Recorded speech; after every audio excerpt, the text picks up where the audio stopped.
আমরা বাবা মায়েরা সন্তানের সামনে পারস্পরিক ভালোবাসতে লজ্জা পাই, ঝগড়া করতে কোনো লজ্জা পাই না, নোংরা কথা বলতে কোনো লজ্জা পাই না।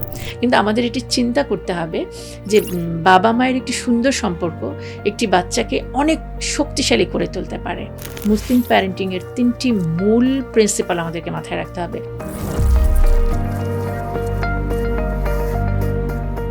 আমরা একটা ইনসাফের বাংলাদেশ চাই, সেটা নারীর জন্য এবং অবশ্যই পুরুষের জন্য, সবার জন্য এটি হওয়া উচিত। বাবা মারা কি কি বেসিক গাইডলাইন্স মাথায় রাখতে পারেন সন্তানকে সঠিক ট্র্যাকে রাখার জন্য? সবচেয়ে বেশি পজিটিভ রেজাল্ট বয়ে আনে হচ্ছে অথরিটেটিভ স্টাইল, ফ্রেন্ডলি বাবা মা, cooperative decision making, 7 minutes for early in the morning for your child, and 7 minutes after schooling, and 7 minutes for before going to the bed. আপনার শিক্ষা প্রতিষ্ঠানের ম্যানেজমেন্ট করে ফেলুন সম্পূর্ণ ডিজিটালাইজড। ব্যবহার করুন তালিমি ক্লাউড স্কুল বা মাদ্রাসা ম্যানেজমেন্ট সফটওয়্যার। সফটওয়্যারটি সম্পূর্ণ ফ্রি ট্রায়াল নিতে এখনই কিউআর কোড স্ক্যান করুন বা কমেন্টে দেওয়া লিঙ্কের ফর্মটি ফিল আপ করুন।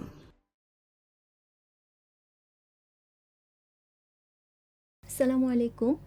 ইনোভা টক্সের আজকের আয়োজনে সবাইকে আন্তরিক শুভেচ্ছা ও স্বাগত জানাচ্ছি। আমাদের সাথে আজকে অতিথি হিসেবে আছেন বিশিষ্ট শিক্ষাবিদ ও গবেষক professor doctor Shamima Tasnim. Professor doctor Shamima Tasnim বর্তমানে সিলেট শাহজালাল বিজ্ঞান ও প্রযুক্তি বিশ্ববিদ্যালয়ে পাবলিক অ্যাডমিনিস্ট্রেশন বিভাগের শিক্ষক, পাশাপাশি তিনি একজন প্যারেন্টিং এক্সপার্টও। প্যারেন্টিং বিষয়ে তার একাধিক গবেষণামূলক কাজ আছে। এছাড়াও তিনি বাংলাদেশের নারীদের উন্নয়ন ও সচেতনতা বৃদ্ধিতে সক্রিয়ভাবে কাজ করে যাচ্ছেন। তো আমরা চলে যাই আমাদের অতিথির কাছে। আসসালামু আলাইকুম। ওয়ালাইকুম আসসালাম ওয়া রাহমাতুল্লাহি ওয়া বারাকাতুহু। কেমন আছেন আপনি? আলহামদুলিল্লাহ, খুব ভালো আছি। ইনোভা টক্সে আপনাকে আন্তরিকভাবে স্বাগত জানাচ্ছি। আজকে আপনার কাছ থেকে আপনার জীবনের গল্প শুনবো এবং শুনবো আপনার একাডেমিক ও গবেষণা কেন্দ্রিক যে অভিজ্ঞতা সেগুলো সম্পর্কে। তো শুরু করা যাক। প্রথমে ছোটবেলা থেকেই শুরু করি। আপনার জন্ম কোথায়, বেড়ে উঠেছেন কোথায়, ওভারঅল আপনার পুরো বেড়ে ওঠার পরিবেশটা কেমন ছিল, কিভাবে কেটেছে আপনার শৈশবকাল? আমার জন্ম ঢাকার যেটি ফার্মগেট পূর্ব রাজাবাজার, এখন আপনারা যেটি সমৃদ্ধ হাসপাতাল দেখতে পান, আচ্ছা, জাস্ট এটার বর্ডারেই আমাদের বাসাটি ছিল। শহর কেন্দ্রিক বাসা, কিন্তু আমাদের বাসাটি ছিল একেবারে গাছপালা দিয়ে গ্রামের একটা পরিবেশ ছিল, আলহামদুলিল্লাহ। তো সেখানেই আমার জন্ম, বড় হওয়া, বেড়ে ওঠা, সেখানকার প্রাইমারি স্কুলে পড়া, স্কুল তেজগাঁও সরকারি বিদ্যালয় যেটা ছিল সেটাতে পড়লাম। পরে হলি ক্রস কলেজ, ওখান থেকে ঢাকা বিশ্ববিদ্যালয় পাবলিক অ্যাডমিনিস্ট্রেশনে পড়া, তারপর উচ্চশিক্ষার্থে বাইরে যাওয়া, এই আচ্ছা, এভাবেই। আর বেড়ে ওঠার পরিবেশ বললেন, সেটা তো মানে চমৎকার। সে সময়ে যেহেতু আমাদের বাসাটি বলেছি একটু গ্রামের পরিবেশ ছিল, অনেক গাছপালা, আমাদের বাসাটি খেলার মাঠ ছিল। আচ্ছা। তো অনেক মানে বন্ধুরা মিলে বিকেলবেলা যে খেলার, এখন যেটি আসলে অনেকটা কল্পনার মতো, হ্যাঁ, এখন তো খেলার মাঠ দেখাই যায় না। একেবারেই না, কিন্তু আমার খুব চমৎকার সেই সময়টা কেটেছে, আলহামদুলিল্লাহ। আলহামদুলিল্লাহ। বর্তমানে আপনার পারিবারিক অবস্থান বা আপনার ফ্যামিলি সম্পর্কে যদি বলতেন। আমার হাজব্যান্ড বর্তমানে ঢাকা বিশ্ববিদ্যালয়ে পিস অ্যান্ড কনফ্লিক্ট স্টাডিজ বিভাগের অধ্যাপক, একই সাথে তিনি ঢাকা বিশ্ববিদ্যালয়ের প্রক্টরের দায়িত্ব পালন করছেন। আমার দুটো মেয়ে, বড়টি ঢাকা বিশ্ববিদ্যালয়ে পড়ছে, আরেকটি মাত্র ক্লাস 5-এ। আচ্ছা, মাশাল্লাহ। তো আপনি তো এখন শিক্ষকতা করছেন। তো শিক্ষক হওয়ার স্বপ্নটা কি ছোটবেলা থেকেই ছিল? মানে এই প্ল্যানটা কি ছোটবেলায় ঠিক করেছিলেন যে আপনি শিক্ষক হবেন, গবেষক হবেন? একদম না, একদম না। আমারটি ছিল যে আমার খুব নার্সিং পেশায় যেতে ইচ্ছে করতো। খুব স্বাভাবিক, যে কেউ জিজ্ঞেস করবে যে কেন। আমি খুব ছোটোবেলা থেকে ফিল করেছি যে আমার কারণে কারো মুখে যদি একটু পরিতৃপ্তির হাসি দেখতে পেতাম, আমার ভীষণ ভালো লাগতো। তো আমার কাছে মনে হয়েছিল, ছোটোবেলার চিন্তা যেটা হয়, মনে হতো যে আমি নার্স হয়ে যে খুব চমৎকারভাবে যদি আমি তাদের সেবাটা দিতে পারি, তাদের যে পরিতৃপ্তির যে চেহারাটা, সেটা আমাকে খুব আনন্দ দিবে। তো ন্যাচারালি বাসা থেকে আসলে সমর্থন পাওয়াটা হয় নাই। পড়াশোনা করে যখন রেজাল্ট ভালো হলে এক ধরনের পারিবারিক প্রেশারে পড়তে হয়। শিক্ষকতাটা আসলে হয়তো সেভাবে করে আসে, তবে বিশেষ পরীক্ষা আমি জীবনে কখনোই দিইনি, যাওয়ার ইচ্ছেও ছিল না, এবং শিক্ষকতাটাকে মনে হয় খুব প্যাশন হিসেবে নিয়ে নিয়েছে এখন, আলহামদুলিল্লাহ। তার মানে আপনি ছোটবেলা থেকেই খুব ব্রিলিয়ান্ট স্টুডেন্ট ছিলেন, বোঝা যাচ্ছে। আপনি উচ্চশিক্ষার জন্য নরওয়েতে গেছেন হ্যাঁ, জি। যতদূর জানি। তো সেই অভিজ্ঞতা সম্পর্কে যদি বলতেন যে বিশেষ করে বাংলাদেশের শিক্ষা ব্যবস্থার সাথে সেখানকার শিক্ষা ব্যবস্থার আপনি কি পার্থক্য দেখেছেন? নরওয়ের ইউনিভার্সিটি অফ বার্গেনে যখন ডিগ্রি করতে গেলাম, শুধু শিক্ষা ব্যবস্থা না, আমার মনে হয় আমি অনেক কিছুরই একটি নতুন অভিজ্ঞতার মতো যে সেখানে শিক্ষা ব্যবস্থাটা শুরু হয় 6 বছর থেকে। হুম, আর আমার যে রিসার্চের কাজটিও ছিল প্রাইমারি এডুকেশন নিয়ে। তো সেখানে বাচ্চাদের 6 বছরে যখন স্কুলের দেওয়া হয়, এর আগে তারা ডে কেয়ারে থাকতো, এবং ওদের স্কুলিং সিস্টেমটা এত চমৎকার যে বাচ্চাদের বাসায় কোনো বইপত্র দেওয়া হতো না, স্কুলেই সেই বইপত্রগুলো থাকতো, সেখানে তাদের ক্লাস পড়াশোনা যা শেখানো হতো শুধু সেই টাইমটুকু। তারা এর মাঝেই পাহাড়ে ওঠা, স্নো দিয়ে খেলা, সমস্ত কিছু মজা করতো। বাসাটা যেন ছিল শুধুমাত্র বাবা মায়ের একটু আদর পাওয়া, খাওয়া, ওই সময়টুকুর জন্য। আর আমাদের দেশে যদি আপনি নিজেও হয়তো বুঝবেন, স্কুল থেকে গাদা গাদা হোমওয়ার্ক, মানে বাসায় আরেকটা লোড, বাসার যে একটা আন্তরিক পরিবেশ, সেটা কিন্তু আমাদের সেই পড়াশোনার কারণেও অনেকটা বাধাগ্রস্ত হয়। তো রাইট। ওটা একটি চমৎকার। আসলে স্ক্যান্ডিনেভিয়ান কান্ট্রিগুলো খুব চাইল্ড অ্যান্ড উইমেন ফ্রেন্ডলি। আচ্ছা, আচ্ছা। হ্যাঁ, এখনকার সময় তো আমাদের আবার আপনি পড়ালেখার কথা বললেন, ওখানে কিন্তু 12 স্ট্যান্ডার্ডস হলেই মানে কম্পালসারি হচ্ছে আপনার সামরিক প্রশিক্ষণ নিতে হয়, যেটা ওদের 10 মান্থসের একটা 19 মান্থসের একটা সামরিক প্রশিক্ষণ ওদের সবার আছে, সব স্টুডেন্টদের। দেখেন কত চমৎকার, তারা একটা নেশনের জন্য প্রিপেয়ার্ড তখন থেকেই। আমাদের দেশেও আমি মনে করি এটি থাকা উচিত অবশ্যই। আচ্ছা, আপনার এই উম উচ্চশিক্ষার জার্নির কথা শুনে আমার একটা প্রশ্ন মনে যাচ্ছে। সেটা হচ্ছে এই যে বর্তমান সময়ে আমরা দেখি যে মেয়েরা ইচ্ছা থাকা সত্ত্বেও উচ্চশিক্ষায় আগাতে পারছে না। তারা নানা ধরনের বাধার সম্মুখীন হচ্ছে। পরিবারের অনীহা বা সিকিউরিটি প্রবলেম। আবার অনেক সময় দেখা যাচ্ছে যে সামাজিক দৃষ্টিভঙ্গিও এক ধরনের প্রতিবন্ধকতা সৃষ্টি করছে। তো দেখা যাচ্ছে যে একটা মেয়ে মেধা ও যোগ্যতা থাকা যেতে সত্ত্বেও পারছে না। সে হায়ার এডুকেশন বা রিসার্চের কাজে যুক্ত হতে পারছে না, বা যুক্ত হলেও মাঝপথে সে থেমে যাচ্ছে। তো এই ক্ষেত্রে আপনার পরামর্শ কী? কীভাবে একটা মেয়ে এসব বাধা মোকাবেলা করে তার উচ্চশিক্ষার যাত্রা অব্যাহত রাখতে পারে? হুম, আপনি যে কজগুলো বলেছেন, মানে যদি আমি খুব টেকনিক্যাল উত্তর হুম, দিই, যে কজগুলো বলেছেন, যে দৃষ্টিভঙ্গি, হুম, পরিবারের অনীহা, পরিবারের সাপোর্ট না পাওয়া, এই জিনিসগুলোকে স্ট্রং করে তুলতে হবে। এখন হুম, এই স্ট্রং করে তোলেন বললে ক্যাপসুলের মতো কোনো ফ্যামিলি সেটা গিলে ফেলবে না। প্রথমত দেখেন যে আমাদের পরিবারগুলো যদি স্কলারশিপ একটা ছেলেও পেলো, একটা মেয়েও পেলো, কিন্তু তাকে অনেকটা হাফ হয়তো তাকে বিয়ার করতে হবে। পরিবারটা তার ছেলে সন্তানটিকে কিন্তু বাইরে পড়ার জন্য টাকাটা স্পেন্ড করবে, কিন্তু মেয়েটির জন্য সেটি করতে তারা রাজি হয় না। বিং এ মাদার, বা আপনিও যদি মা হন, আমরা নিজেদেরকে আগে করি, আমরা কেন সেটি করতে চাই না? আমরা ভাবি যে ছেলেটি হয়তো একসময় পরিবারের দায়িত্ব নিবে। আপনি কিন্তু এখন তাদের উপর ডিপেন্ডেন্ট না। আগে আমরা ভাবতাম যে মা বাবারা ছেলে পুত্র সন্তানের উপর ডিপেন্ডেন্ট, কিন্তু আমাদের দৃষ্টিভঙ্গিটা আসলে সেটা রয়েই গেছে। কারণ আমরা ভাবি যে একটি মেয়েকে যখন বিয়ে দিব, কোনোভাবেই তার থেকে কম যোগ্য কারো কাছে আমরা দিতে চাই না। আমরা মেয়েটিকে যখন হায়ার এডুকেশনে আমরা অনেক বেশি উচ্চশিক্ষিত করে তুলছি, ন্যাচারালি আমাকে পাত্র খোঁজার সময় কিন্তু সে ধরনের একটি ইয়েতে যেতে হচ্ছে।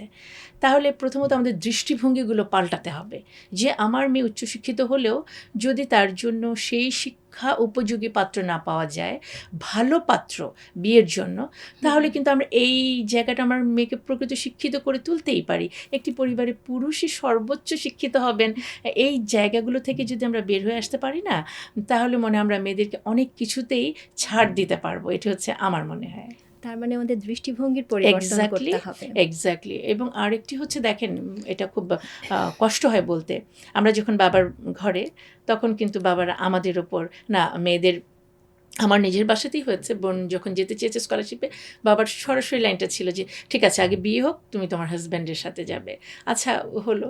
ধরেন পরবর্তীতে যখন হাজব্যান্ডের ঘরে সে আছে, তার যখন যদি ধরেন কারণ একটা স্কলারশিপ হলো, হাজব্যান্ড কিন্তু খুবই এখতিয়ার রাখেন যে তুমি যাবে কি যাবে না, এই সিদ্ধান্তটি তার। কত ভয়াবহ। আমি না এই জন্য এই জায়গাটাতে ভয়াবহ না বলতে চাই হাজব্যান্ডই যখন বন্ধু সম হয়। আমি খুব আনন্দ চিত্তে শুক্রিয়া আদায় করে বলতে চাই, আমার হাজব্যান্ড আমার ক্লাসমেট ছিলেন। উনি ঢাকা বিশ্ববিদ্যালয়ে পাবলিক অ্যাডমিনিস্ট্রেশনে আমরা একসাথে পাশ করেছি। আমরা যখন স্কলারশিপ পেয়েছি আমরা দুজনেই কিন্তু ইউনিভার্সিটি অফ বার্গেনে একসাথে ক্লাস করেছি। তখন এত পড়াশোনার চাপ থাকতো এবং আমার তখন বেবিটা মাত্র 1 ইয়ার, ওকে ডে কেয়ারে দিতে হতো। তো একবেলা যখন আমরা একই সাথে ক্লাস থেকে ফিরতাম, পরদিন আবার সেই প্রেজেন্টেশন। সো একবেলা যদি উনি রান্না করতেন, আরেকবেলা আমি কাজ করতাম, বেবিকে রাখতাম, একসময় উনি বেবিকে রাখতেন। এই যে আন্ডারস্ট্যান্ডিংটা যদি থাকে তাহলে আমার স্কলারশিপ পেতে অ্যাভেল করতে সমস্যা হওয়ার কথা না। সো বাবার বাড়ি থেকে যখন আমি হাজব্যান্ডের বাড়িতে আসলাম, সেই ব্যক্তিটি যদি খুব ফ্রেন্ডলি হন, উদার মনোভাবাপন্ন হন, তাহলে আসলে আপনি যে কথাটি বলেন এটি বড় সমস্যা হওয়ার কথা না। তবে আমরা যখন মায়েরা স্কলারশিপের জন্য অ্যাপ্লাই করব, তখন আমার এই জায়গাটায় অবশ্যই বলতে হবে যে আমাদেরকে কিন্তু প্রায়োরিটিটা চিন্তা করতে হবে।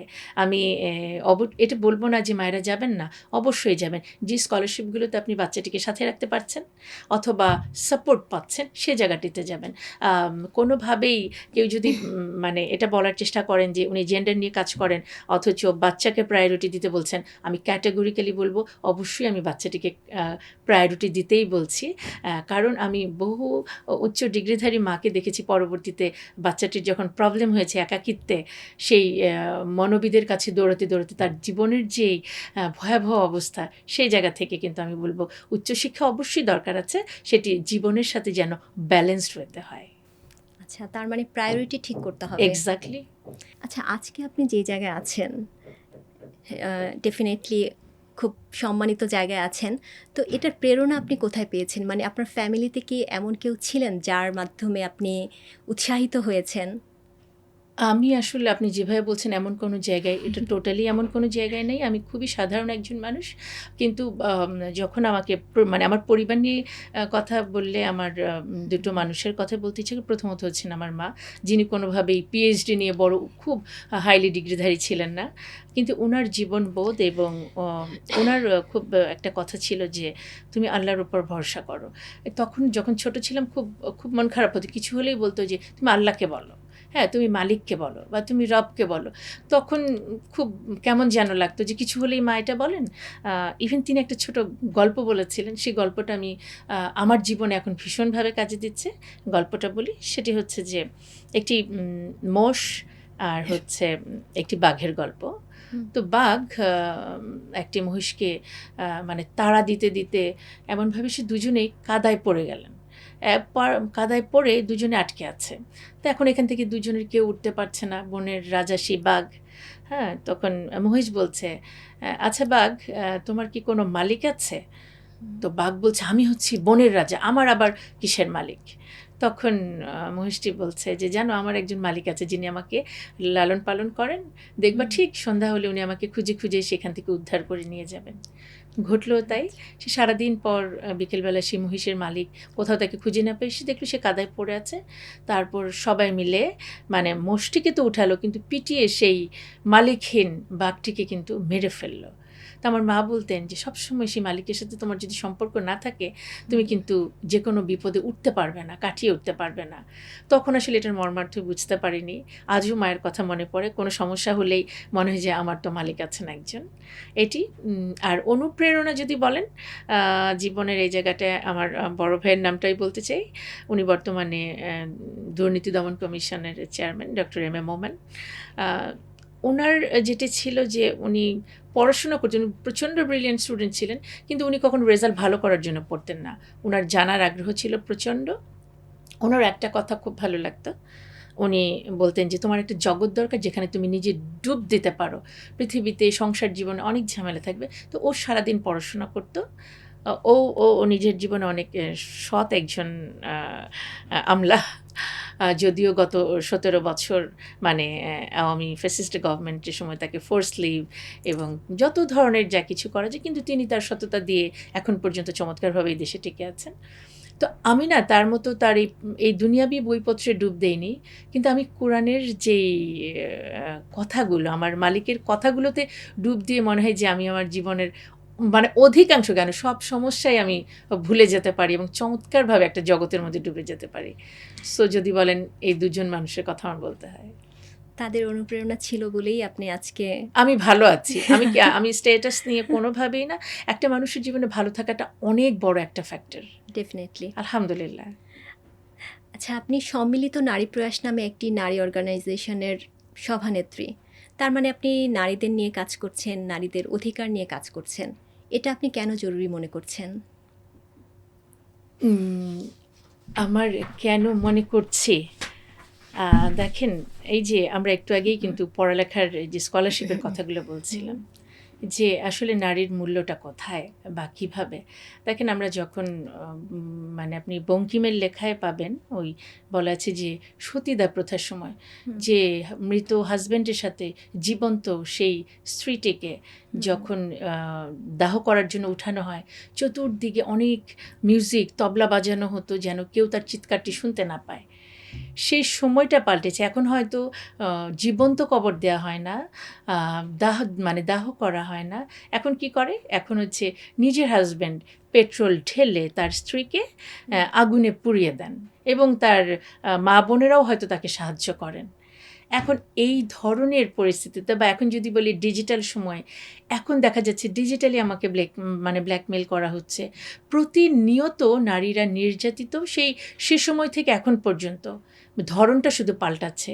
তো সুতরাং এইরকম একটি জায়গা থেকে নারীদের আইডেন্টিটি, আত্মসচেতন এবং সেলফ কনফিডেন্সটা গ্রো করে যেন, সেই একটা চিন্তা থেকেই কিন্তু আমার নারী সংগঠনের সাথে জড়িত হয় এবং যেহেতু আমার পড়ালেখাটাও হয়েছে এটার উপরে, এ কারণেই আমার আগ্রহটা।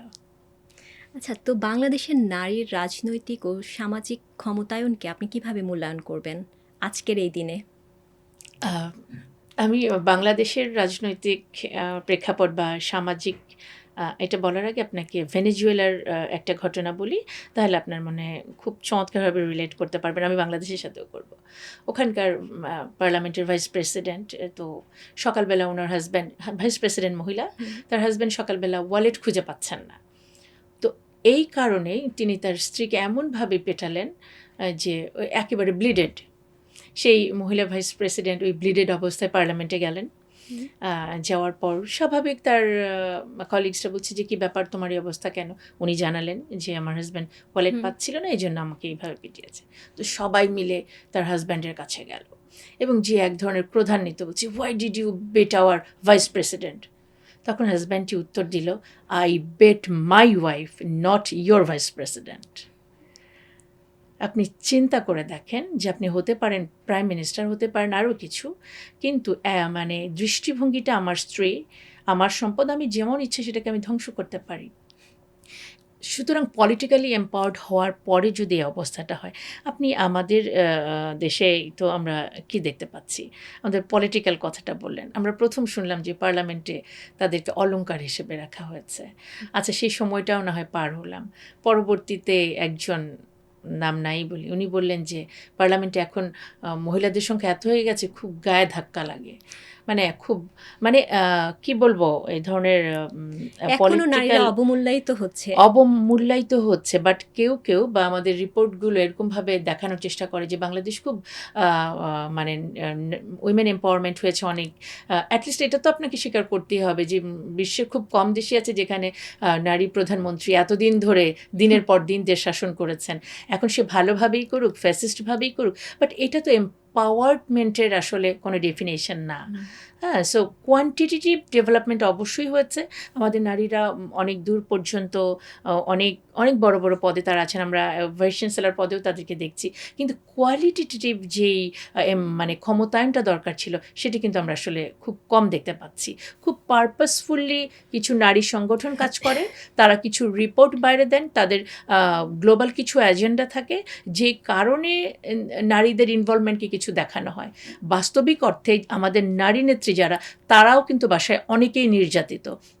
আমি এই ক্ষেত্রে কমলা ভাসিনের একটা কথা না বলে পারছি না। উনি ইন্ডিয়ান একজন স্কলার, উনি বলেছিলেন, ওনাদের একটা ওয়ার্কশপে আমি ছিলাম, বলেছি যে তোমরা যারা উচ্চশিক্ষিত মধ্যবিত্ত, তোমরা লেস এম্পাওয়ার্ড, তোমাদের বাংলাদেশের বস্তির মহিলারা অনেক বেশি এম্পাওয়ার্ড।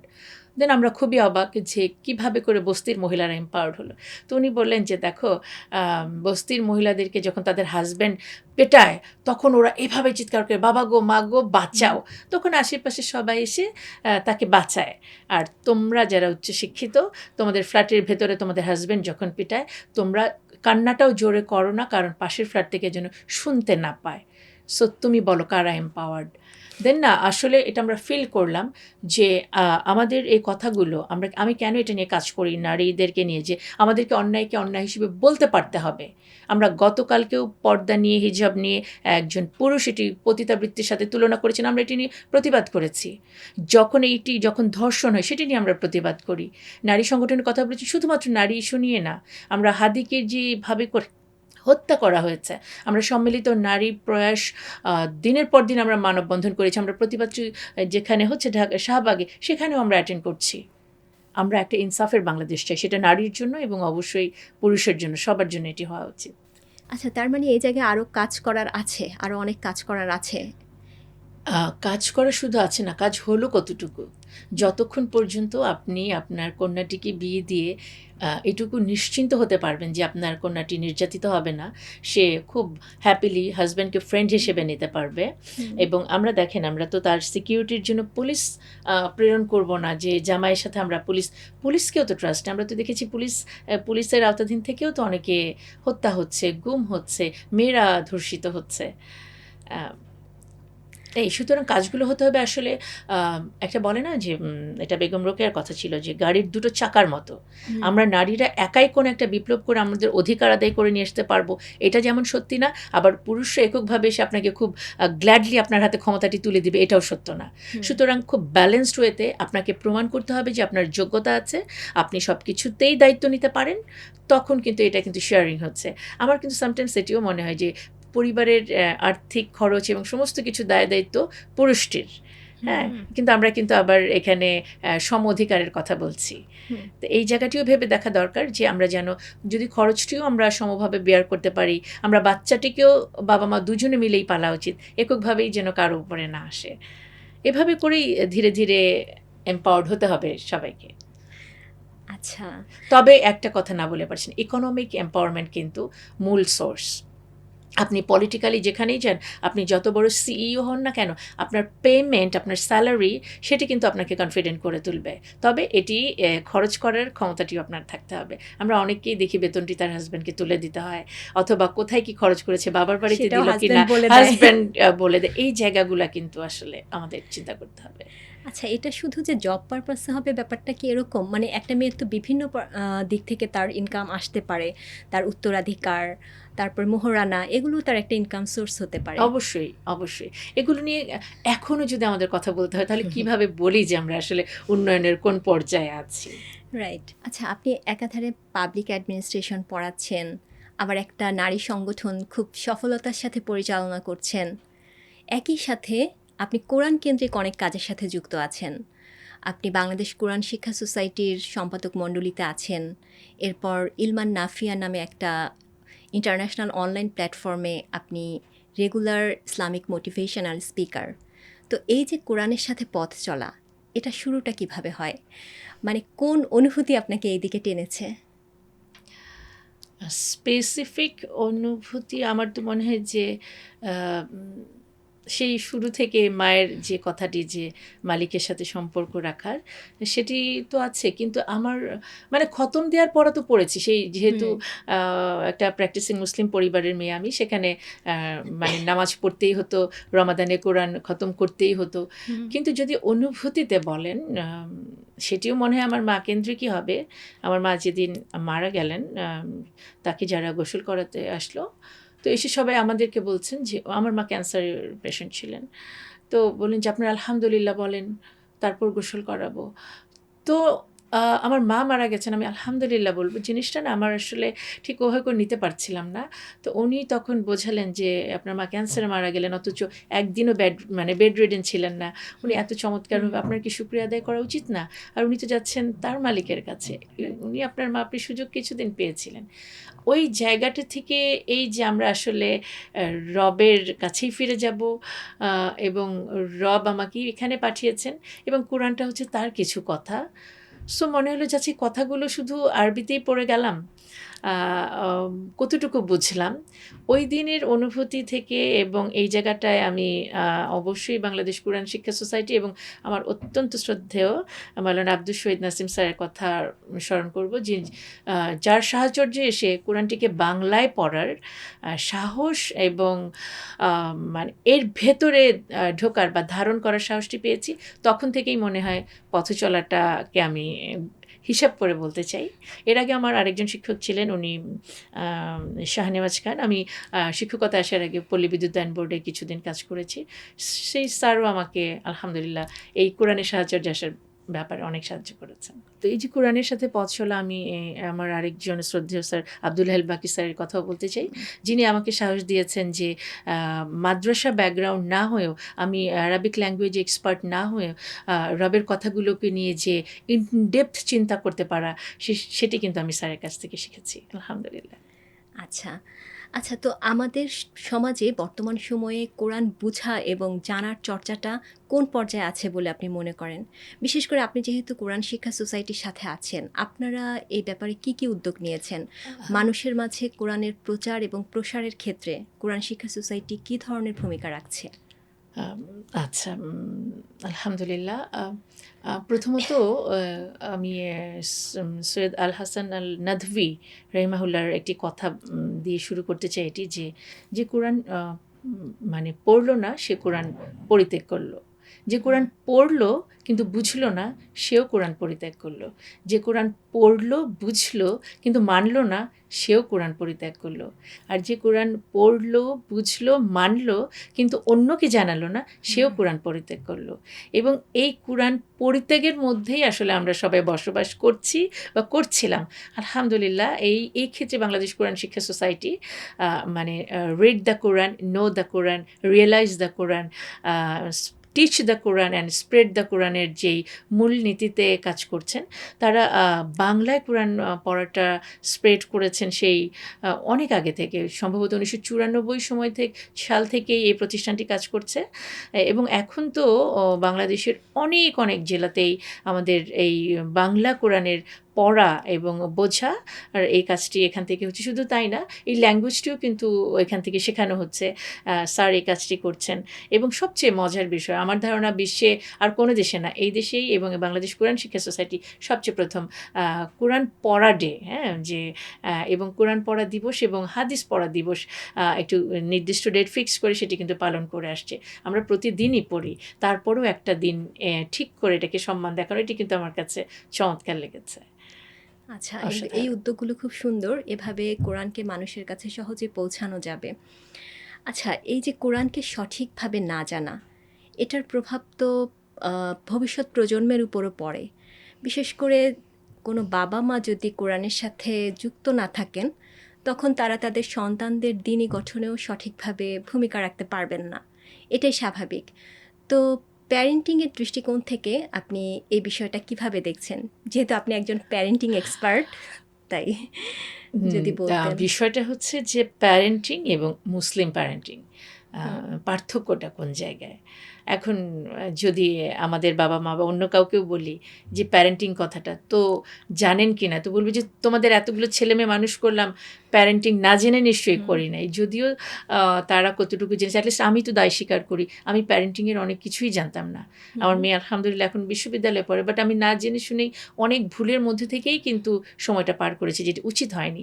আর মুসলিম প্যারেন্টিং যদি বলেন, মুসলিম প্যারেন্টিংয়ের 3টি মূল প্রিন্সিপাল আমাদেরকে মাথায় রাখতে হবে।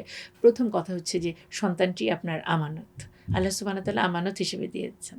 তারপর তাকে প্যারেন্টিং করার ক্ষেত্রে আপনাকেই রোল মডেল হতে হবে। এটাকে দেখেই কিন্তু সে শিখবে। থার্ড হচ্ছে যে জীবনের লক্ষ্যটা যে তাকে আপনি কিভাবে করে যে পড়ালেখা শেখাবেন, জ্ঞান দিবেন, সেটা শুধু দুনিয়াবি না। হ্যাঁ? যে দেখেন খুব মজার একটা বিষয়, আমরা যখন বলি যে তোমার জীবনের লক্ষ্য কী? হয়তো আপনিও রচনায় লিখেছেন আমি ডাক্তার হব, ইঞ্জিনিয়ার হব। ইনফ্যাক্ট এখানে না খুব শব্দচয়নে সারা জীবন আমরা ভুল করেছি। এটি জীবনের লক্ষ্য না, এটি হচ্ছে জীবিকার লক্ষ্য। যে ডাক্তার, ইঞ্জিনিয়ার এগুলো তো জীবিকার সাথে সম্পর্কিত। আর জীবনের লক্ষ্য হচ্ছে যে আমি আগুনের হাত থেকে, আমি জাহান্নাম থেকে মানে মুক্তি পেতে চাই, আমি জান্নাত পেতে চাই। তো সুতরাং এই যে আমরা যখন তাকে পড়াবো, যেই পড়ালেখার মধ্যে তাকে রাখবো, সেটা যেন ইসলাম ভিত্তিক, তার দুনিয়া এবং মানে আখিরাতের সাথে সম্পর্কিত থাকে। আমি এখানে একটা কথা বলতেই চাই যে প্যারেন্টিং শুনে মনে হচ্ছে যে বাচ্চাটি হলো তারপর থেকে। ইনফ্যাক্ট আমি প্রত্যেকটি বাবা মাকে বলতে চাই, প্যারেন্টিং শুরু হয় যখন আপনি যখন গর্ভবতী তখন থেকেই। একজন প্রেগনেন্ট মা কি জানেন যে যখন তার পেটে সন্তানটি আছে, তার প্রতিদিন ঘরের যে পরিবেশ, তার হাজব্যান্ড তার সাথে যেমন আচরণ করছে, তার শাশুড়ি তার সাথে যেমন আচরণ করছে, তিনি কি গান শুনছেন নাকি তিনি কোরআন রিসাইটেশন শুনছে, সবগুলো যে সন্তানটি তার গর্ভে আছে, এটি তার আচরণে, তার ভবিষ্যৎ গঠনে একটি বিরাট ভূমিকা রাখে। সুতরাং আপনি যদি দায়িত্বশীল একজন মা হন, বা কেউ যদি দায়িত্বশীল প্যারেন্ট মানে বাবাও হতে হয়, তাকে সেই কনসিভের পর থেকে জাস্ট 21 দিন পরেই কিন্তু, হ্যাঁ, যেখানে ফেরেশতারা এসে মানে রূহ ফুঁকে দিয়ে যায়। আমরা এখন আবিষ্কার হয়েছে যে ব্রেন তো মাথায়, এটি হার্টের ভেতরেই কিন্তু একটি লিটল ব্রেন নামে মানে 10,000 নিউরন যখন সৃষ্টি হয়, এটাতেই ফিতরাতের জ্ঞান কিন্তু থাকে। সুতরাং তখন থেকে সে সব কিছু অবজার্ভ করতে পারে।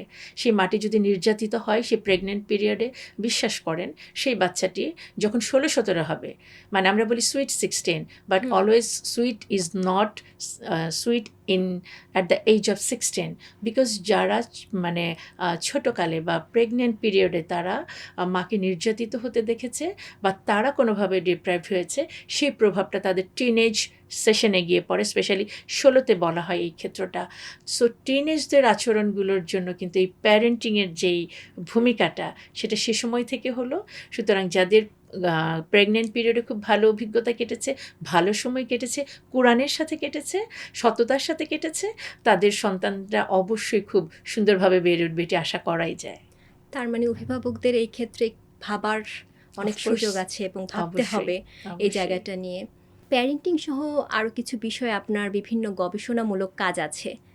তো আপনার এই গবেষণামূলক কাজ এবং আপনার যে বাস্তব কাজ, এর মধ্য দিয়ে আমরা দেখতে পাই যে আপনি যে কোনো সামাজিক সমস্যা বা প্যারেন্টিং সংক্রান্ত সমস্যাকে ইসলামিক পার্সপেক্টিভে ব্যাখ্যা করার চেষ্টা করেন, ইসলামিক পার্সপেক্টিভে সমাধানের চেষ্টা করেন। তো এই অভিজ্ঞতাটা একটু জানতে চাই, মানে এই দৃষ্টিভঙ্গি অ্যাপ্লাই করতে গিয়ে আপনার কী ধরনের অভিজ্ঞতা হয়েছে? অভিজ্ঞতা তো আমার নিজেকে দিয়েই বলবো। অনেকের সাথেই এগুলো নিয়ে কথা হয়েছে। ইসলামিক প্যারেন্টিং বা মুসলিম প্যারেন্টিং বলার আগে না আমাদের নিজস্ব সাধারণ, আমি আপনাকে একটু জেনারেল প্যারেন্টিংটা একটু বলি, দেন কিভাবে করে আমরা ইসলামিকটাকে এটাতে যুক্ত করছি। প্যারেন্টিংয়ের স্টাইল হচ্ছে 4টা। আমি আপনার মাধ্যমে যে সকল মায়েরা বা প্যারেন্টসরা শুনবেন তাদের জন্য একটু বলতে চাই, 4টা স্টাইল আছে। আপনি নিজেকে একটু চেক করে দেখতে পারেন যে আপনি কোন গ্রুপে পড়েছেন এবং কোন ধরনের আচরণের ফলে আপনার টিনেজ সন্তানটি কেমন আচরণ করছে। যেমন হচ্ছে 4টি স্টাইল। একটা হচ্ছে অথরিটেরিয়ান স্টাইল, এটাকে আমরা বলি হচ্ছে আপনার একটু স্বৈরশাসক টাইপের আর কি, যে হ্যাঁ যে তিনি রুল বেসড, মানে আমি যা বলবো সেটাই তোমাকে শুনতে হবে। খুব কন্ট্রোল পাওয়ারটা খুব বেশি। ডিসিশন মেকিংগুলো বাচ্চাদের জন্য তারা একাই করে থাকেন। তারপর হচ্ছে তাদের সাথে কিন্তু অ্যাটাচমেন্টটা খুব বেশি না, অ্যাকাউন্টেবিলিটি খুব ফোর্সলি তারা এখানে নিয়ে থাকেন। সুতরাং এখানে বাচ্চাদের যে ইম্প্যাক্টটা পড়ে, সেখানে হচ্ছে তারা খুব দূরত্ব ফিল করে, কিন্তু তারা তাদের যে রুলসগুলো মানে অনিচ্ছা সত্ত্বে মানে, এবং দিন শেষে গিয়ে দেখা যায় যে তারা একসময় কিন্তু বিদ্রোহী হয়ে ওঠে। এখন আপনি এই স্টাইলটাকে কোরআনের সাথে যদি মেলান, আপনার সন্তানকে তো আপনাকে অনেক বেশি আদর, স্নেহে, ভালোবাসায় বড় করতে বলা হয়েছে। আমরা অনেক হাউসওয়াইফকে বলতে শুনি যে আপনারা তো চাকরি করেন, আমরা তো 24 ঘন্টাই বাচ্চাকে দিলাম। 24 ঘন্টা, 12 ঘন্টা, 8 ঘন্টা ফ্যাক্টর না। ফ্যাক্টর হচ্ছে দ্যাট মানে was out the quality time for this child. যদি টাইমটা যদি কোয়ালিটিটিভ না হয়, সাপোজ একজন মা সারাক্ষণ ফোনে কথা বলছেন, উনি তো বাসাতেই আছেন, বাচ্চাটির প্রতি কিন্তু তার খেয়াল নেই। বাবা হয়তো বাসাতে আছেন, তিনি তার অফিসের কাজ নিয়ে ব্যস্ত, বাচ্চাটি কিন্তু সেই সময়টি পেল না। সুতরাং কোয়ালিটিটিভ বলে একটা সময় দিতে হবে। হ্যাঁ, এই স্টাইলটা একটা বললাম। এবার আরেকটা স্টাইল হচ্ছে অথরিটেটিভ। এটা একটু অনেকটা গণতান্ত্রিক, ডেমোক্রেটিক। এখানে অনেক বেশি কন্ট্রোল না, এখানে বাচ্চাদের সাথে আলোচনা করে ডিসিশনগুলো নেওয়া হয়, ইভেন সব কিছুর একটা বাউন্ডারি তৈরি করা হয়, খুব ফ্রেন্ড রিলেশন, এবং এখানে কোনো দূরত্ব থাকে না। এখানে দেখা গেছে বাচ্চারা অনেক বেশি সেলফ কনফিডেন্ট থাকে, তাদের তুলনামূলক সোশ্যাল রিলেশনগুলো ভালো হয়, এবং তারা ক্রাইমে কম জড়িত হয়। দুটো স্টাইল বললাম। আমি জানি অনেক বাবা মা কিন্তু নিজেদেরকে এই স্টাইলে ফেলছেন, আলহামদুলিল্লাহ, আমি তাদেরকে অভিনন্দন জানাই। আরেকটি স্টাইল আছে, এটি হচ্ছে পারমিসিভ স্টাইল। তারা কখনো খুব রূঢ়, খুব নিয়ম কানুন মানছেন, আরেক সময় ভীষণভাবে ল্যাভিশ, ওকে যা ইচ্ছা তাই করো, কোনো কিছুতেই বাধা দিচ্ছেন না। সেক্ষেত্রে বাচ্চাদের পার্সোনালিটি ডেভেলপমেন্টের ক্ষেত্রে এক ধরনের প্রবলেম হচ্ছে যে তাহলে কোনটা ঠিক? বাবা মা গতকালকে আমাকে এই সুযোগটা দিয়েছে, আজকে কিন্তু এটা দিচ্ছে না। তো সুতরাং তারা একটা কনফিউশনের মধ্যে যেহেতু বড় হয়, তারা কিন্তু সেলফ কনফিডেন্ট হতে পারে না, তারা ডিসিশন মেক করতে পারে না, তারা ফ্রেন্ডলিও হতে পারে না বাবা মায়ের সাথে। তখন কিন্তু একটা গ্যাপ তৈরি হচ্ছে। এবং লাস্ট যেটা, আনইনভলভ প্যারেন্ট। আমি আশা করব যে এরকম প্যারেন্ট আমরা কেউ না। তারা কোনোভাবে কোনো কিছু তারা চিন্তা করছে যে আমি তো বাসার জন্য ইনকাম করছি, রান্না হচ্ছে, বাচ্চারা খাচ্ছে, স্কুলে যাচ্ছে, এনাফ, এর চেয়ে বেশি আমার কিছু করার দরকার নেই। এটা হচ্ছে একটা স্টাইল। 4টা স্টাইলের কথা বললাম। আরেকটা খুব মজার স্টাইল আছে, সেটা হচ্ছে আপনার হেলিকপ্টার স্টাইল বলে এটাকে। ওই হেলিকপ্টার যখন বারবার রোমিং অ্যারাউন্ড সারাক্ষণ পাহারা দিতে থাকে, কিছু বাবা মা আছে তারা মনে করে যে আমার বাচ্চা খেলো কি না, কীভাবে খেলো, পড়ছে কি না, কীভাবে পড়লো, কোচিংয়ে গেল, দাঁড়িয়ে থাকলাম, সারাক্ষণ মনিটরিংয়ের ফলে হয় কি, বাচ্চাটির যে নিজস্ব যে সেলফ মানে কনফিডেন্স, এটা ধীরে ধীরে কমে যায়। একটা সময় সে ডিপেন্ডেন্ট হয়ে পড়ে যে আমি এটা ছাড়া হয়তো এটা করতে পারবো না। তো ওই জায়গাটা ওর পার্সোনালিটিটা এবং সোশ্যাল রিলেশনগুলো তার খুব একটা স্ট্রং হয় না। সেখানে তার রেজাল্ট, অ্যাকাডেমিক রেজাল্টও খুব একটা ভালো হয় না। এই 4টা স্টাইলের বাইরে ইদানিং আরও অনেক ধরনের স্টাইল আসছে। হ্যাঁ, তো কিন্তু এই লেটেস্ট স্টাইল হিসেবে এই অথরিটেটিভ, যেটিকে আমি ডেমোক্রেটিক বললাম, এটাকেই কিন্তু দেখা গেছে যে টিনেজদের জন্য সবচেয়ে ভালো। এখন একটা প্রসেসের নাম এসছে, এটাকে বলা হয় 7 মিনিটস স্টাইল বলা এটাকে। বলা হচ্ছে যে 7 minutes for early in the morning for your child, and 7 minutes after schooling, and 7 minutes for before going to the bed. এখন দেখেন, এটা একটা স্টাইল, এটা নিয়ে সবাই আমরা মাতামাতি যে 7 মিনিট করে সময় অন্তত আমার বাচ্চাকে সকালে দিব, স্কুল থেকে ফেরার পর রাতে ঘুমানোর আগে। বাস্তবে ইসলাম আমাকে কি বললো দেখেন, আলী রাদিয়াল্লাহুর খুব চমৎকার একটি কথা আছে, বলেছে যে তুমি বাচ্চাকে 7 বছর তার সাথে প্রথম 7 বছর খেলাধুলা করো, পরের 7 বছর তাকে তুমি শিক্ষা দাও, 14 পর্যন্ত, মানে টিনেজ পর্যন্ত। এর পরের 7 বছর তুমি তাকে শুধু অ্যাডভাইস করবে। দেখেন, আমরা বাচ্চাদেরকে মনিটরিং এবং ফ্রিডম না দিয়ে আমরা সারাক্ষণ অ্যাডভাইস দিতে দিতে ওদের আমরা কিন্তু নিজস্ব যে ক্যাপাসিটি বিল্ডিং, যে ডিসিশন মেকিং, এগুলো নষ্ট করে ফেলি। অথচ ইসলাম কি চমৎকারভাবে একটি সমাধান দিয়েছে যে কীভাবে করে তাদেরকে মনিটরিংটা করতে হবে। এক্স্যাক্টলি। আচ্ছা, প্যারেন্টিংয়ের ক্ষেত্রে দাম্পত্য সম্পর্কের প্রভাব কতটুকু? ভয়াবহ। এটি বলতে ভয়াবহ। আমার কিছু বন্ধু, তারা ইসলামিক কাউন্সেলিংও করছে, আবার সাধারণ কাউন্সেলিংও করছে। তাদের সাথে থাকার ফলে, ইভেন শাহজালাল বিশ্ববিদ্যালয়ে যিনি সাইকিয়াট্রিস্টের এই কাউন্সেলিংয়ের কাজটি করছেন, তিনিও আমার খুব ক্লোজ বন্ধু। তাদের থেকে শোনা একটি অভিজ্ঞতা আপনাদের সাথে শেয়ার করছি। সেটি হচ্ছে যে বাচ্চাটির বয়স সম্ভবত তখন 2-2.5, আধো আধো কথা শিখতে পারছে এবং সে সব কথাই বুঝতে পারে। তো খুব স্বাভাবিকভাবেই হাজব্যান্ড ওয়াইফের কিছু কথা কাটাকাটি, মনোমালিন্য বাচ্চাটি শুনতেও পেয়েছে, এবং অফিসে যাওয়ার সময় মাটি বলেছে, আমি আজকে ফিরবই না তোমার সংসারে। হ্যাঁ, এটি কিন্তু তিনি বলে চলে গেছেন। আমরা এমন অনেক কথাই বলি যা শুধু বলার জন্য বলি। তিনি কিন্তু শুধু বলার জন্যই বলেছিলেন। অফিস থেকে তিনি ফিরেছেনও, রাত্রেবেলা আবার হাজব্যান্ড ওয়াইফের সম্পর্কও স্বাভাবিক হয়ে গেছে, সবই ঠিক আছে। কিন্তু যেটি ঘটেছে, পরদিন মা যখন আবার অফিসে যাচ্ছেন, বাচ্চাটির ভেতর আবার একটি ভয় কাজ করছে, মা হয়তো আজকে আর ফিরবে না। তিনি দ্বিতীয় দিনে ফিরে আসেন।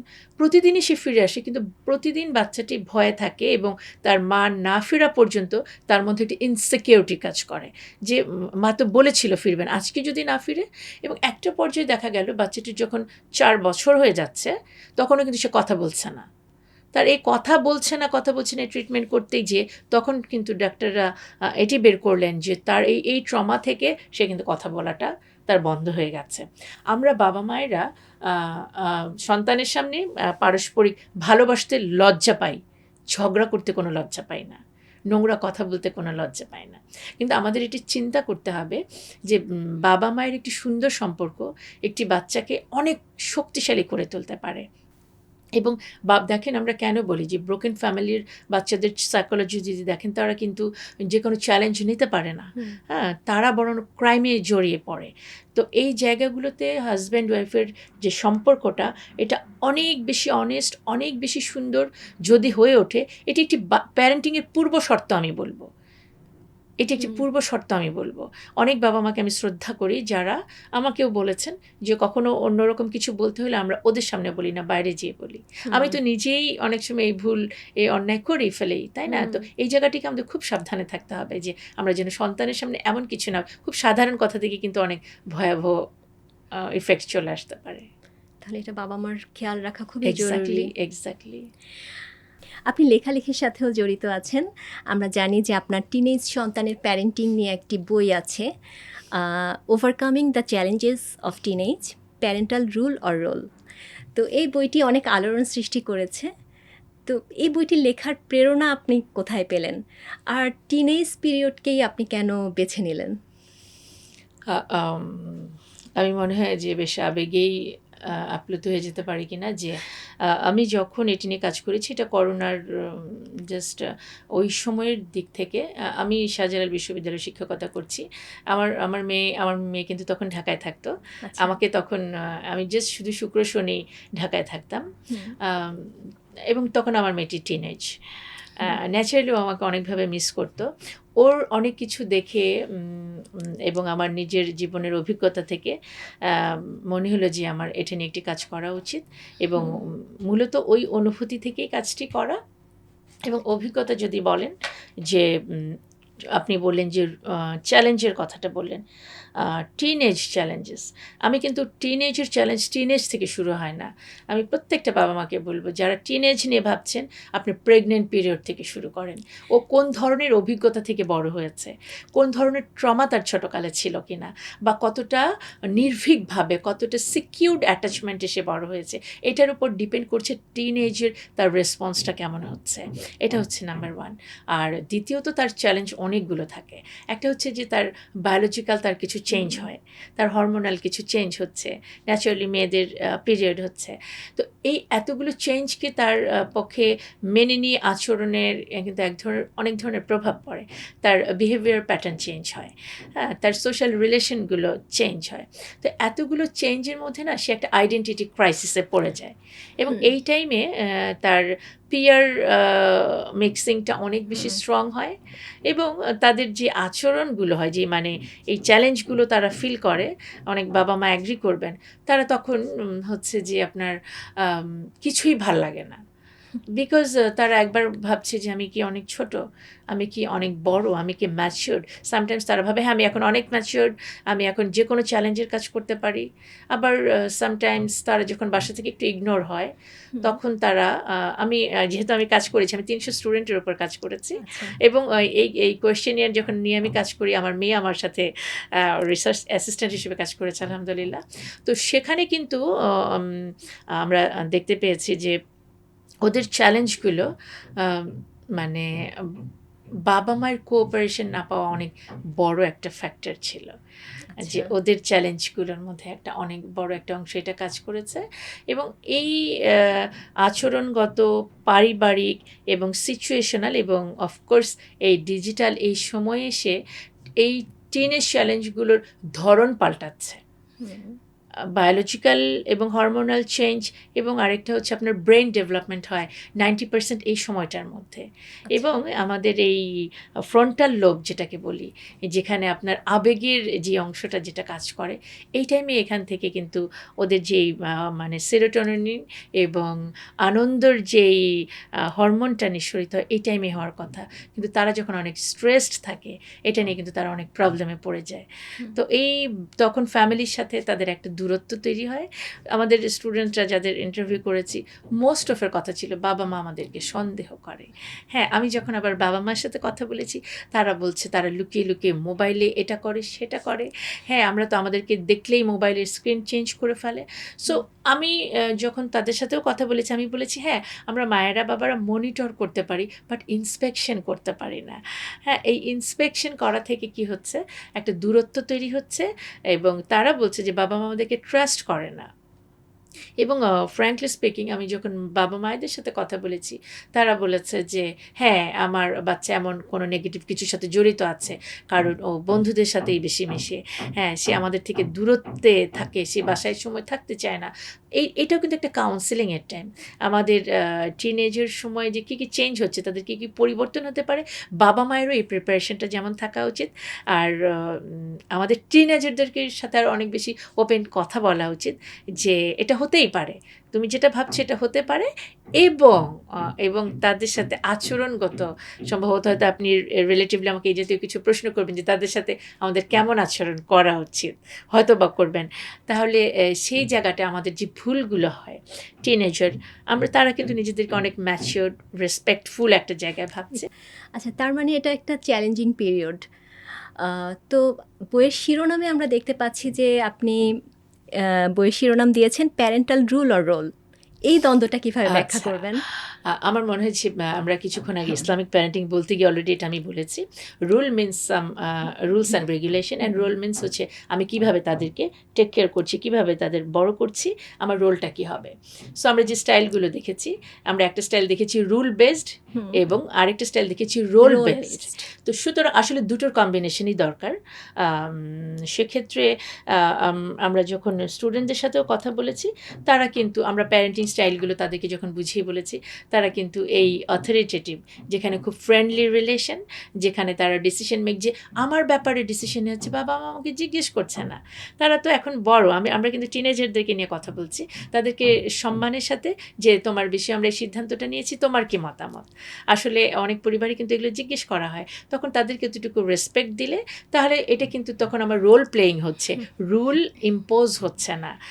আপনিও পছন্দ করবেন না যে আপনার উপরে কেউ রুল ইম্পোজ করুক। হ্যাঁ, অবশ্যই বাসার কিছু নিয়মকানুন থাকবে, প্রত্যেকটা বাসায় কিছু, এটাও বাসার সবাই মিলে নেওয়া উচিত। আচ্ছা, আমরা কখন লাঞ্চ করব, কখন আমরা বেডে যাব, কখন আমরা ডিভাইস বন্ধ করব, এগুলো সবাই মিলে আলোচনা করলে এটাকে রুল আর মনে হবে না, মনে হবে যেটা একটি ডেমোক্রেটিক ওয়েতে সবাই মিলে করা। কিন্তু যখন কঠিনভাবে রুল ইম্পোজ করা হয় তখন আসলে তাদের জন্য একটি প্রবলেম। সুতরাং রুল অর রোল, তখন এই স্টাইলগুলো দেখিয়ে আমরা প্রমাণের চেষ্টা করেছি যে আমাদের দেশে অন্তত পক্ষে বাচ্চারা, যদিও আপনি কিন্তু হয়তো অথরিটেটিভ স্টাইল পাইনি, আমরা হয়তো অথরিটিয়ান স্টাইলেই বড় হয়েছে, বাট সবচেয়ে বেশি পজিটিভ রেজাল্ট বয়ে আনে হচ্ছে অথরিটেটিভ স্টাইল, ফ্রেন্ডলি বাবা মা, কোঅপারেটিভ ডিসিশন মেকিং। এবং আমি বলবো যে টিনেজার যাদের বাচ্চারা আছেন সেই প্যারেন্টসদেরকে বলবো যে অবশ্যই বাচ্চাদের সাথে ফ্রেন্ডলি হতে হবে, কোয়ালিটি টাইম দিতে হবে, তাদেরকে রেসপেক্ট করতে হবে। আচ্ছা, শাসন এবং স্বাধীনতার সীমা কোথায় টানা উচিত? চমৎকার। আমার মনে হলো যে ঠিক পরের প্রশ্ন এটিই হওয়া উচিত ছিল। কারণ হচ্ছে যে টিনেজ পিরিয়ডে একটি অনেক বড় তাদের ডিমান্ড হচ্ছে, আমি ফ্রিডম চাই, আমাকে ইন্ডিপেন্ডেন্ট হতে দেয়া হচ্ছে না। হ্যাঁ, তারা ফ্রিডম চায়, হচ্ছে তারা ঘোরার ফ্রিডম চায়, তাদেরকে টাকা দাও তারা বন্ধুদেরকে নিয়ে বাইরে যাবে, এই ফ্রিডমটা চায়। এই ফ্রিডম আর ইন্ডিপেন্ডেন্টের কিন্তু একটু পার্থক্য আছে। সো এই ফ্রিডমটা সিক তারা কেন করছে? বিকজ তারা নিজেদেরকে অনেক বেশি ম্যাচিওরড মনে করছে। এবং বনফুলের একটা ছোট গল্পে কিন্তু ছিল যে মানে একটা ট্রেন যাচ্ছে, সেই যৌবনের মানে জাস্ট একটু বড় হয়েছে, এটা অন্য বান্ধবীকে দেখানোর জন্য সে বলছে যে কিভাবে করে দৌড়ে সে ট্রেনে উঠে যেতে পারে, এবং উঠে যাওয়ার সময় কিন্তু সে ট্রেনের নিচে কাটা পড়ে দুভাগ হয়ে যায়। সো এই যে হরমোনাল চেঞ্জের ফলে আমার এই হিরোইজম মানে প্রকাশের যে একটা প্রবৃত্তি, এই জিনিসটা যে ঠিক না, সেই সেই জায়গাটা আমাদেরকে একটু চিন্তা করতে হবে। এবং আমরা বিষয়টা ছিল হচ্ছে শাসন এবং শাসন। স্বাধীনতার সীমা। তাহলে আমরা আসলে তাকে কতটুকু স্বাধীন হতে দিব, যে আমাদের যে রুলসগুলো আছে তুমি এইটুকু পর্যন্ত করতে পারো, এটার বাইরে তুমি কিন্তু যেতে পারো না। তোমার বন্ধু থাকতেই পারে, কিন্তু তুমি বন্ধুদের সাথে নিশ্চয়ই তুমি রাতভর বাইরে থাকতে পারো না। তুমি আমার এতটুকু ক্যাপাসিটি, তুমি এইটুকু টাকা খরচ করতে পারো, এর চাইলেই তুমি এর চেয়ে অনেক বেশি খরচ করতে পারো না। আর আমরা মুসলিম, অবশ্যই ধর্মটাকে আমাদের প্রেফারেন্স দিতেই হবে। আমি বারবার বলছি যে এটি আমানত। এই আমানতের খেয়ানত আমাদের যখন টাকা হারিয়ে যায়, আমরা যখন সেটা নিয়ে ভয় পাই, আল্লাহ আমাকে কী বলবেন, কিন্তু আমার সন্তানটি যখন নষ্ট হয়ে গেল, কেন যেন বাবা মা আমরা আসলে সত্যিকার অর্থে ভয় পাই না। ভয় পেতাম যদি ঈমান থাকতো, কারণ আল্লাহর দেয়া এই আমানতটি আমি ঠিকভাবে রক্ষণাবেক্ষণ করতে না পারার ফলেই হয়তো সে সালাত আদায় করছে না, সে হারামের সাথে সংযুক্ত, হয়তো আরোভাবে হয়ে গেছে, কিন্তু এই জবাবদিহিতা কিন্তু আমাকে একদিন করতে হবে। তো সুতরাং আমাকে অবশ্যই একটি বাউন্ডারি দিতে হবে, যে তোমাকে অবশ্যই যে মৌলিক যেই ফরজ ইবাদতগুলো, এগুলো তোমাকে করতেই হবে, তোমাকে তোমার পড়াশোনাটাও করতে হবে, এবং তুমি তো আনন্দ করতেই পারো, সেটার জন্য একটা বাউন্ডারি দিয়ে দিতে তার হবে। মানে একটা ব্যালেন্স থাকতে হবে। এক্স্যাক্টলি। বেশি স্বাধীনতায় সন্তান হারিয়ে যেতে পারে, আবার বেশি শাসন করলে তার আত্মবিশ্বাস কমে যেতে পারে। অথরিটেরিয়ান স্টাইল যেটাকে হ্যাঁ। আমরা বলছি, এক্স্যাক্টলি। আচ্ছা আচ্ছা, টিনেজ সন্তানদের বাবা মাকে অনেক সময় বলতে শোনা যায় যে সন্তান আমার কথা শুনছে না, বা সে আমার থেকে দূরে সরে যাচ্ছে। কিন্তু অনেক সময় দেখা যাচ্ছে যে বাবা মার কথার স্টাইলই, তাদের কথা বলার ধরনই সন্তানকে তাদের থেকে দূরে সরিয়ে দিচ্ছে। তো এই ক্ষেত্রে আপনার পরামর্শ কি? আচ্ছা, মানে কিভাবে সঠিক ট্র্যাকে রাখা যায়? হ্যাঁ, প্রথমত আগে বাবা মাকে কনভিন্সড হতে হবে যে তার যে আচরণগুলো, এগুলো অত্যন্ত স্বাভাবিক। এই বয়সে হরমোনাল চেঞ্জ, এতক্ষণ ধরে আমরা যে কথাগুলো বলেছি, তার বায়োলজিক্যাল চেঞ্জ, এটার মধ্যে হচ্ছে ফিজিক্যাল চেঞ্জ হলো, তার হরমোনাল চেঞ্জ হলো, তার ব্রেন ডেভেলপমেন্ট হচ্ছে, সেখানে কিন্তু তার বিহেভিয়ারাল কিছু চেঞ্জ হবেই। এটাই হচ্ছে মানে সায়েন্সের এক্সপ্লেনেশন। এটাকে মেনে নিয়ে আমাকে আচরণ করতে হবে। বাবা মারা সাধারণত এই ক্ষেত্রে কি ভুল করে থাকে? আচ্ছা, সেটাতেই আসছি, যে তারা সরাসরি ধরেন যে তুমি তো একটা বেয়াদব, তুমি তো কথা শুনছো না, এবং যেখানে তার বন্ধুরাও ছিল, হয়তো আরও অনেক মানুষ ছিল, এই কথাটি অন্যের সামনে আপনি কাউকে কোনোভাবেই ছোট করতে পারেন না। আর আমরা ভাবি যে সন্তানকে, আমাদের খুব ট্র্যাডিশনাল কিছু আছে তো, যে হ্যাঁ সন্তান চিরকালই সন্তান, তাকে বৃদ্ধ অবস্থা বকা দেওয়া যায়, অবশ্যই ভালোবেসে বকা দেওয়াই যায়, কিন্তু তার আত্মমর্যাদা বোধে যেন কোনোভাবেই আঘাতটি না লাগে। এবং আরেকটি হচ্ছে যে তাকে কোনোভাবেই অন্যের সাথে কম্পেয়ার করা যাবে না, সেটা হোক সিবলিং, হতে পারে বন্ধু। এটা না আমাদের ফ্যামিলিগুলোতে খুব কমন একটা জিনিস, যে তোমার অঙ্কে তুমি এত নাম্বার পেলে, আরেকজন তো ও এত পেলো, ও তো বেশি পেলো, কেন, তোমার কিসের ঘাটতি ছিল? এই যে ওর কনফিডেন্স লেভেলটাকে আমি কিন্তু লো করে দিলাম, যে তুমি কেন পারছো না, সে এটা করতে পারছে, তুমি কিন্তু পারছো না, অথবা তোমার ভাই এত ভালো পড়াশোনার রেজাল্ট করে, তুমি কেন করছো না। এগুলাতে হয় কি, তার মধ্যে তুলনা করলে ন্যাচারালি তার স্টেমটা অনেক বেশি লো হয়ে যায়, সে প্যারেন্টসকে আরেকটা পক্ষ মনে করে, এবং আপনি যার সাথে তুলনা করছেন প্যারেন্টসকে, তার সাথেই ক্লোজ মনে করে। সুতরাং তার আত্মমর্যাদায় আঘাত দেওয়া যাবে না, আর তাকে ইন্সপাইরেশনাল কথা বলতে হবে। আমি খুব মানে উইথ ডিউ রেসপেক্ট যে অল প্যারেন্টসকে, হতেই পারে আমার কোনো একটি সন্তান পিছিয়ে আছে, হয়তো আশানুরূপ রেজাল্ট করতে পারছে না, যেরকমভাবে আমি পারফরমেন্স আশা করছি সে পারছে না, এই জায়গাটা বলতে হবে, এই তো তুমি পারছো, ওকে তুমি পারবে, আলহামদুলিল্লাহ এবার এটুকু হয়েছে, সামনের বার তুমি আরও বেশি পারবে। এই যে পারবে, এটা তার ব্রেনকে কিন্তু অনেক বেশি বুস্ট করে তাকে সত্যি পারবে। দেখেন, পা নাই এমন একজন ব্যক্তি কিন্তু হিমালয়ে উঠে গেছেন, কেন পেরেছেন? কারণ সে তার মাইন্ডকে দিয়েছে যে আমি পারবো।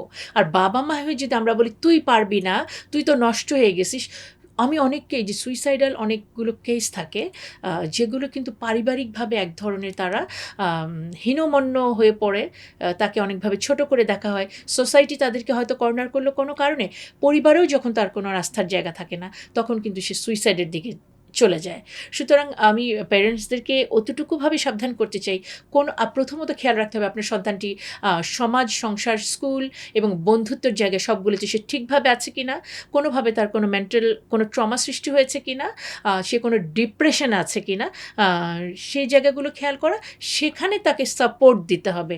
বরঞ্চ আমরা বলি যে তোমার কি হয়েছে, তুমি কেন এরকমভাবে বসে আছো, ফোর্স ক্রিয়েট করার চেষ্টা করি যে হ্যাঁ ওরা তোমার নামে এই কথাটা বললো, তোমার জন্য তো আমার মান সম্মান চলে গেল।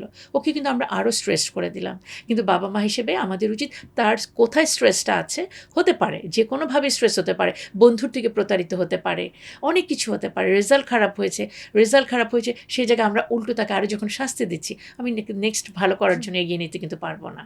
এই জায়গায় বাবা মাকে না, শুধু বাবা মা না, তারা টিচার, তারা কাউন্সেলর, তারা প্রফেটিক, যে আমাদেরকে নবী সাল্লাল্লাহু আলাইহি ওয়াসাল্লাম যেভাবে তার সন্তানদেরকে ভালোবেসেছেন, আমাদেরকে মনে হয় একটু সেই পদ্ধতিতেই যেতে হবে। ওভারঅল তার বেড়ে ওঠার পরিবেশটা পজিটিভ থাকতে হবে।